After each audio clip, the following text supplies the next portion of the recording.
Assalamualaikum warahmatullahi wabarakatuh. Kita ketemu lagi dalam ngobrol penuh inspirasi. Kita melanjutkan tentang rapot pendidikan. Nah, kemarin dalam video sebelumnya yang belum kita bahas yaitu tentang apa itu rapot satuan pendidikan dan rapot pendidikan daerah. Oke, rapot pendidikan terdiri dari dua macam, ya ternyata, yaitu rapot satuan pendidikan yang menampilkan indikator juga hasil mutu pendidikan di satuan pendidikan. Sedangkan yang kedua yaitu rapot pendidikan daerah. Ya tentunya kalau ini yang menampilkan indikator juga hasil mutu pendidikan tapi dari daerah dan satuan pendidikan tentunya di daerah tersebut. Nah sekarang pertanyaan berikutnya yaitu siapa saja yang bisa melihat rapot pendidikan masing-masing daerah. Akun pembelajar atau belajar.id yang digunakan untuk login oleh satuan pendidikan itu mesti mengatasnamakan kepala satuan pendidikan. Apa? Mengatasnamakan kepala satuan pendidikan. Namun kepala satuan pendidikan ini memiliki hak ya dan wewenang tentunya untuk apa? Untuk memperbolehkan tenaga pendidikan untuk melihat hasil rapot pendidikan. Nah sekarang apa saja yang bisa dilihat dalam satuan pendidikan, terutama yang di antar wilayah gitu. Misalnya kabupaten atau kota itu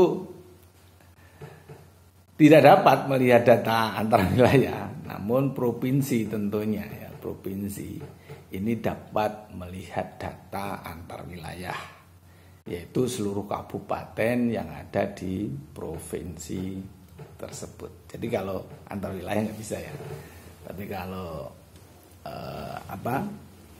dari provinsi bisa.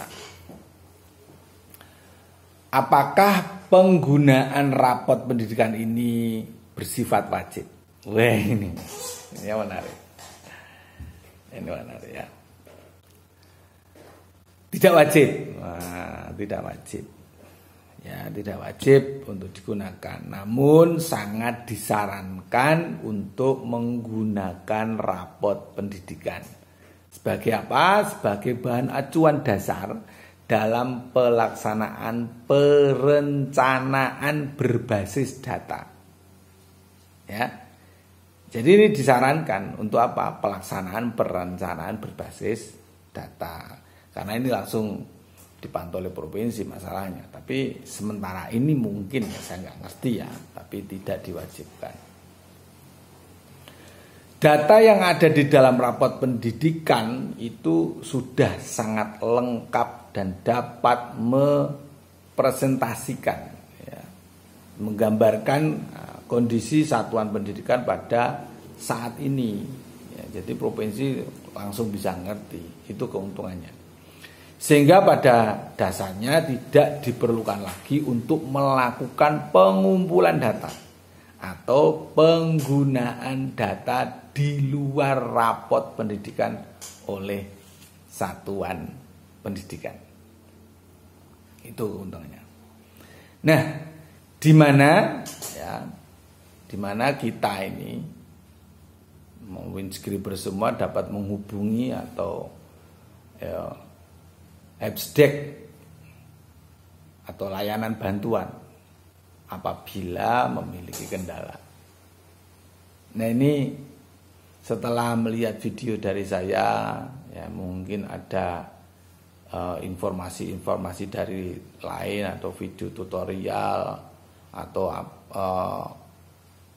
ada mungkin pelatihan itu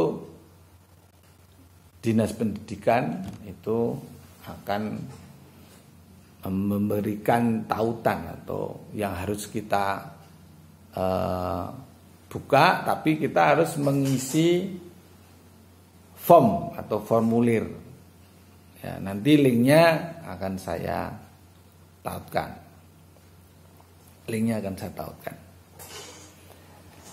Terus apa yang dimaksud dengan kabupaten atau kota atau provinsi itu serupa atau tidak? Nah, ini ya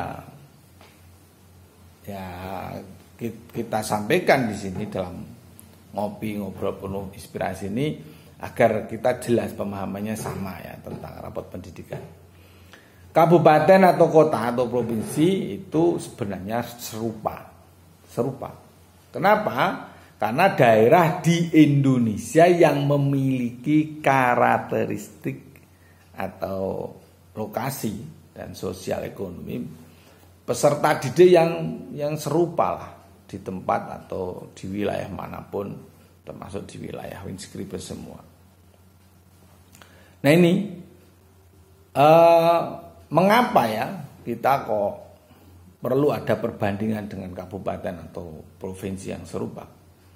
Nah ini perbandingan ini dengan kabupaten atau kota provinsi yang serupa diperlukan agar di setiap pengguna dapat mengetahui performa yang dibandingkan dengan kabupaten atau kota atau provinsi lain yang memiliki karakteristik atau lokasi atau sosial ekonomi yang mirip. Sehingga kita misalnya